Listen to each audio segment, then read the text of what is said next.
আবুল বাশার বাবু বলেছেন যে দীর্ঘ ৩ বছর যাবৎ আমি ঘাড়ের ব্যথায় ভুগছি। ঘাড়ের ব্যথাটা চরম আকারে হাতের দিকে নেমে আসে, মনে হয় যেন শরীরের ওজনের চেয়েও হাতের ওজন বেশি হয়ে যায়। এমত অবস্থায় আমি কি করতে পারি, আমাকে একটু পরামর্শ দিবেন। ধন্যবাদ আবুল বাশার বাবু। আপনি প্রশ্ন করেছেন আপনার হাত ঝিঝি বা অবশ হয়ে যাচ্ছে, ভারী হয়ে যাচ্ছে ঘাড় ব্যথার কারণে। আপনি ঠিকই ধরেছেন, ঘাড়ে আমাদের কিন্তু ছোট ছোট হাড় থাকে। দুইটা হাড়ের মাঝখানে একটা করে টিউব থাকে, যেটাকে আমরা বলছি সার্ভাইকাল ডিস্ক, ইন্টারভার্টেব্রাল ডিস্ক।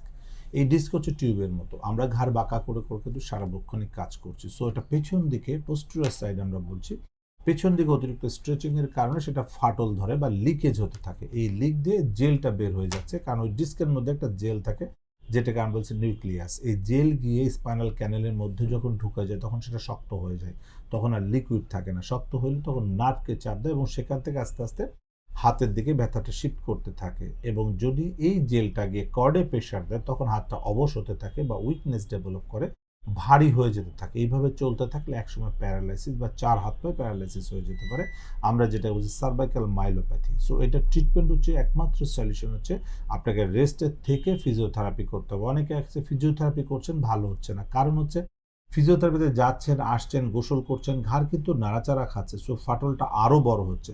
এই কারণে আমরা অনেক রুগী দেখেছি ঘাড় ব্যথা নিয়ে দিনের পর দিন ফিজিওথেরাপি দিয়েছে, মাসের পর মাস, এমনকি বছরের পর বছর ফিজিওথেরাপি দিয়েছেন, তবু ভালো হচ্ছে না। ওষুধ খাচ্ছেন বছরের পর বছর, কিন্তু কোনো রেজাল্ট হচ্ছে না। কারণ একটাই, ওই ফাটলটা রিপেয়ার হচ্ছে না। সো অবশ্যই আপনাকে বেড রেস্টের থেকে, এসপি হসপিটাল মতো কোনো হসপিটালে বেড রেস্টের থেকে আপনাকে রিহ্যাবিলিটেশন ফিজিওথেরাপির মাধ্যমে ওটাকে রিপেয়ার করতে পারলে আপনি সম্পূর্ণ সুস্থ জীবনযাপন করতে পারবেন। ধন্যবাদ আপনাকে। এসপি হাসপাতাল, আন্তর্জাতিক মানের পূর্ণাঙ্গ ব্যথা নিরাময় হাসপাতাল।